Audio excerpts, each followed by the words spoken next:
स्वागत है आप सभी का एनएफ न्यूज पर। मैं हूं आपके साथ रोहित। बरेली में बाबा का बुलडोजर लगातार गरज रहा है 27 सितंबर के बाद से ही, क्योंकि 26 सितंबर को जुमे की नमाज के बाद बवाल किया गया, पत्थरबाजी की गई, छोटे छोटे बच्चों ने पुलिस पर हमला किया। जब सीसीटीवी फुटेज आई तो साफ दिखाई दे रहा था कि पूरी साजिश के तहत यह हमला किया गया, बवाल किया गया। अब हमला करने वालों, बवाल करने वाले, उपद्रव करने वालों का इलाज योगी सरकार में जारी है। ताजा अपडेट शनिवार से लेकर अभी तक यह है कि तमाम और अवैध दुकानों को गिरा दिया गया है। लगभग 15 करोड़ की कीमत पर और बुलडोजर चल चुका है और इसमें तमाम दुकानें, बारात घर, शोरूम सब शामिल हैं, क्योंकि सीएम योगी आदित्यनाथ ने साफ कहा है कि उपद्रव करने वाला कोई भी बच नहीं पाएगा और इसीलिए कार्रवाई की जा रही है। अब आपको बताते हैं कि बरेली विकास प्राधिकरण ने क्या कुछ कार्रवाई की, दिखाइएगा किस तरीके से बरेली में बवाल करने वालों पर लगातार कार्रवाई की जा रही है, उपद्रव किया जा रहा है। बरेली विकास प्राधिकरण की कार्रवाई जिस तरीके से हुई है, उस दौरान शनिवार को एक मार्केट में बुलडोजर चलाया गया और 4 मंजिला व्यावसायिक भवन की 3 दुकानों को अवैध बताकर सील कर दिया गया। इन दुकानों की कीमत 15 करोड़ से अधिक है। ये सभी दुकानें आरिफ की बताई गई हैं और इन सब पर बुलडोजर चल चुका है। इससे पहले उसके 2 बारात घर, जिसमें फहम लॉन, फ्लोरा गार्डन, उस पर भी बुलडोजर चल चुका है और उसकी पत्नी का होटल स्काई लार्क सील किया जा चुका है। इसके अलावा कपड़ों के शोरूम और सैलून को भी सील किया गया। ये बरेली विकास प्राधिकरण की कार्रवाई शनिवार की हुई और आरिफ की जो मार्केट थी, उन मार्केट में दुकानों को ढहा दिया गया है और लगभग 15 करोड़ की कीमत बताई जा रही। इससे पहले एक बारात घर गिराया गया था नफीस का, जो कि 5 करोड़ की कीमत का था और आरिफ ने यहां पर जो मार्केट बनाई थी उसमें तमाम दुकानें उसने बेच दी थी, कुछ किराए पर थी, कुछ बेच दी थी। 30-30 लाख रुपए की दुकानें बेची थी, ऐसा बताया गया। तो आपको यह भी बता देते हैं कि आरिफ ने 30-30 लाख रुपए में कैसे दुकानें बेची, दिखाइएगा। 3 साल पहले आरिफ ने अवैध 2 मंजिला मार्केट बनवाकर कई दुकानों को 30-30 लाख रुपए में बेचा। जो नहीं बिकी उनको किराए पर उठा दिया, उनसे भी वह 8-9 हजार रुपए हर महीना किराया वसूलता है और अब इन्हीं सब पर कार्रवाई की गई है और अवैध तरीके से जो दुकान बनाई गई थी उन दुकानों पर बुलडोजर चलाया जा रहा है। इसलिए क्योंकि 26 सितंबर को जुमे की नमाज के बाद इन सब ने उपद्रव किया था, उसके बाद से ही योगी सरकार का एक्शन लगातार इन सब उपद्रवियों पर चल रहा है। कई एनकाउंटर हो चुके हैं, 2500 से ज्यादा अज्ञातों पर एफआईआर दर्ज है, 150 के आसपास नामजद एफआईआर है। मौलाना तौकीर रजा को जेल में बंद किया गया है। 14 अक्टूबर को मौलाना तौकीर रजा की भी पेशी हो सकती है और मौलाना तौकीर रजा के गुनाहों का भी हिसाब शुरू हो चुका है। तो चलिए, अब दुकानदारों ने इस बीच बता दिया है कि नोटिस उन्हें नहीं मिली है और जो कार्रवाई पुलिस की तरफ से, प्रशासन की तरफ से की गई, सरकार की तरफ से की गई, वो हमें नहीं पता थी और दुकानदारों ने साफ कहा कि उन्हें नोटिस नहीं दिया गया।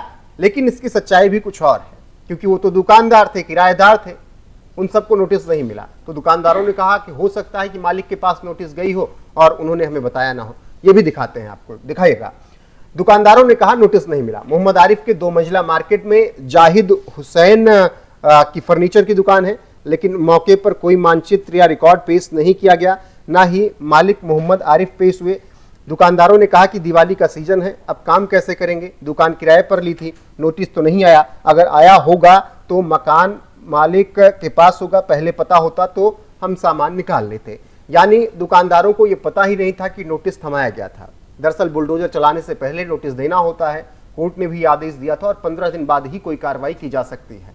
तत्काल प्रभाव से बुलडोजर नहीं चलाया जा सकता, क्योंकि योगी सरकार के बुलडोजर के खिलाफ तमाम याचिकाएं कोर्ट पहुंची थी और कोर्ट ने आदेश जारी किया था। उसके बाद योगी सरकार ने पूरी तरीके से कानूनी रूप से बुलडोजर चलाया। हालांकि उस वक्त यूपी सरकार ने हलफनामे में बताया था कि बुलडोजर तुरंत नहीं चलता है, कार्रवाई की जाती है प्रोसेस के तहत, और जब प्राधिकरण बताता है कि अवैध गतिविधियां हुई या अवैध तरीके से कब्जा किया गया है तो नोटिस थमाकर ही 2-4-5 दिन के अंदर बुलडोजर चलाया जाता है। लेकिन कोर्ट ने कहा कि कम से कम 15 दिन का वक्त दीजिए ताकि लोग सामान निकाल सकें, अपना एक अस्थायी ठिकाना देख सकें। वही बात दुकानदार कह रहे हैं कि उन्हें नहीं पता था कि नोटिस दी गई है। हालांकि सच्चाई यह है कि मालिक के पास नोटिस पहुंचा होगा, उसने दुकानदारों को नहीं बताया जो किराए पर थे।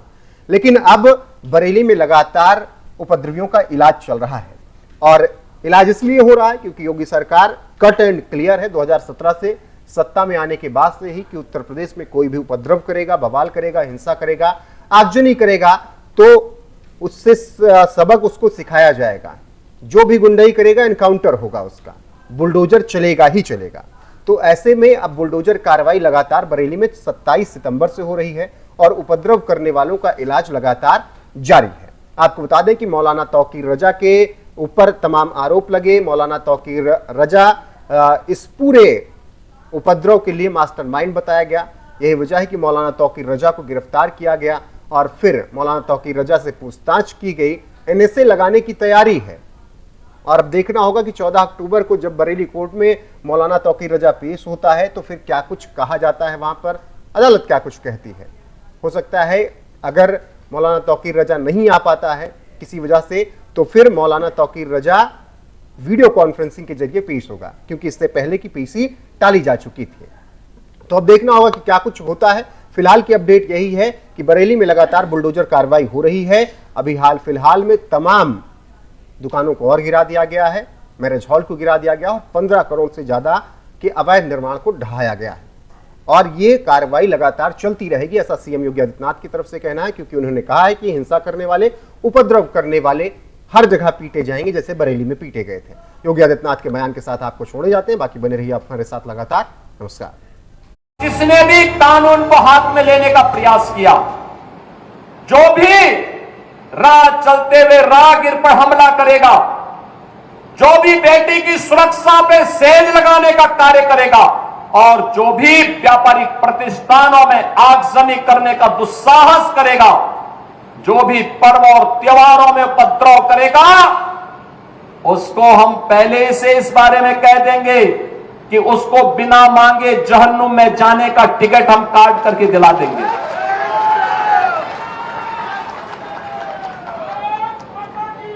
इतना पर्याप्त होगा उसके लिए। यह अराजकता स्वीकार्य नहीं। विकास में हर व्यक्ति की भागीदारी जब सुनिश्चित की गई है, गांव गांव का विकास हो रहा है, कल्याणकारी योजनाओं में बिना भेदभाव के शासन की योजना का लाभ उपलब्ध करवाया जा रहा है, बिना भेदभाव के युवाओं को नौकरी और रोजगार उपलब्ध करवाया जा रहा है, तो फिर यह अराजकता कैसे? कुछ चंद लोगों को माहौल खराब करने की छूट नहीं देनी चाहिए। ये वही लोग हैं जिन्होंने उत्तर प्रदेश की भ्रष्ट सरकारों के साथ मिलकर के उत्तर प्रदेश के सामने पहचान का संकट खड़ा किया था। ये वही लोग हैं जिन्होंने उत्तर प्रदेश को बीमारू राज्य बना दिया था। ये वही लोग हैं जिन लोगों के दंगों के कारण प्रदेश में कोई निवेश नहीं आता था, कोई उद्योग नहीं लगता था, कोई विकास का कार्य नहीं हो पाता था। और आज पिछले 8.5 वर्ष के अंदर उनकी मंशा सफल नहीं हुई। अब नए नए तौर तरीके अपनाने का कार्य कर रहे हैं, लेकिन याद रखना होगा वे जितना सोचते हैं उससे ज्यादा हमारी पहले से तैयारी रहती है। और जब भी दुस्साहस करेंगे ऐसे ही पिटोगे जैसे बरेली के अंदर पीटे गए हो।